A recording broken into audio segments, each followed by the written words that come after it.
মা চলে গেছে, বাবা চলে গেছে, বছরের দিন স্মরণ করবা না।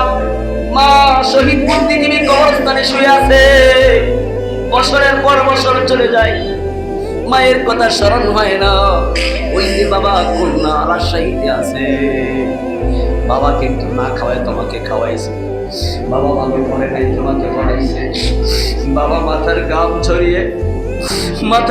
ঝরিয়ে তোমাকে মানুষ করছে, বাবা রিক্সা চালাইছে তোমাকে ভালো পড়ানোর জন্য, বাবা পরের বাড়িতে কাজ করছে, রাজমিস্ত্রি কাজ করেছে, পরের কত বকা খেয়েছে, কত গালি শুনেছে, তোমাকে বলে নাই, তোমার মাকে বলে নাই, খারাপ ব্যবহার করেছে, অনেক সময় কাজ করতে গিয়ে বাবার গায়ে আঘাত করেছে।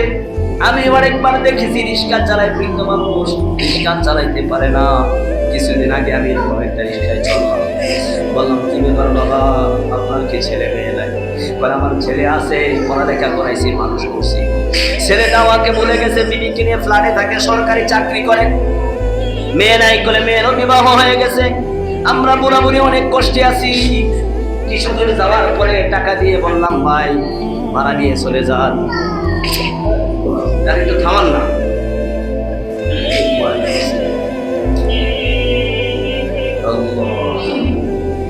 বললাম ভাই আপনার কি ছেলে মেয়ে নাই? বলে আছে। তো আপনার যদি ছেলে মেয়ে থাকে অবস্থা কেন? বলে বাবা আমি রিক্সা চালাইতে পারি না, শরীরে আমার শক্তি নাই, প্যান্ডেল দিতে পারি না, আর অটো তো আমি চালানোর ক্ষমতা নাই, অনেক দূরে দূরে চলে ভাই রিক্সা চালাই।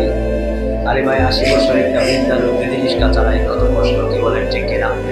বলে ভাই পরের বাড়ির কাজ করেছি, মানুষের হাতের থাপ্পড় খেয়েছি, রাজমিস্ত্রি কাজ করেছি, এরকম বড় বড় বস্তা নিচতলা থেকে 6 তারে উঠাইছি, কত কষ্ট এই সন্তানের জন্য করেছি।